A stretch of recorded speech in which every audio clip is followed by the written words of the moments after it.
Welcome to my master bedroom.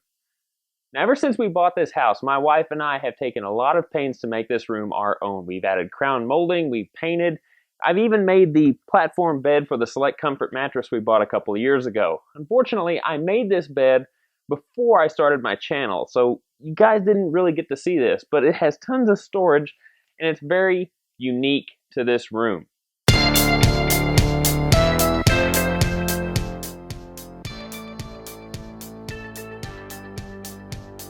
Microjig, maker of the gripper.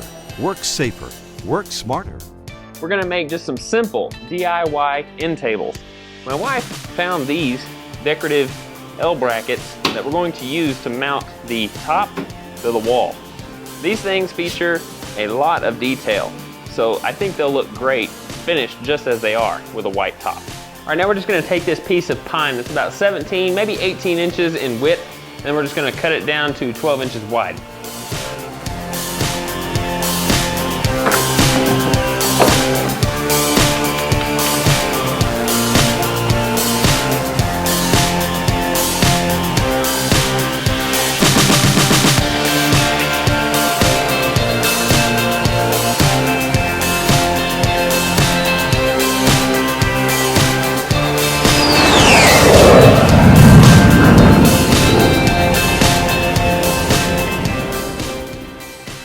Now, while using my Stealth Fighter miter gauge, we're just going to dog ear a couple of the corners on the front just to help get rid of some of the knots.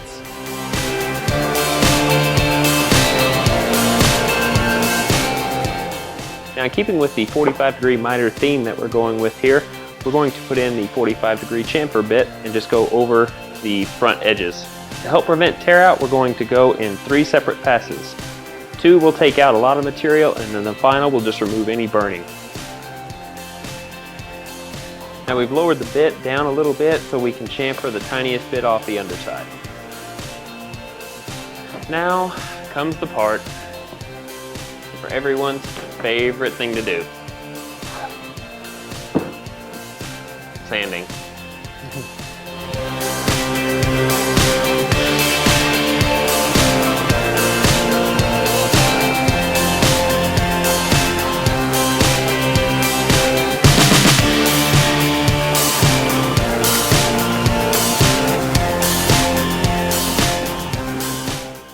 Alright, now it's just time to throw a little bit of paint on here. Don't forget, use a high quality set of painter's pyramids. That way we won't get paint on everything. Now I'm using a paint primer all-in-one, but if you don't have that, be sure and throw a coat of primer on this before you paint.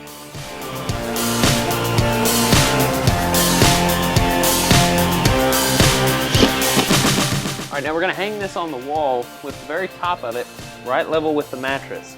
I've held it up in place and then I've used a screw just to mark the holes through the brackets. Now we're just going to use wall mollies to secure it. Already got the bit ready to go. And there you have it.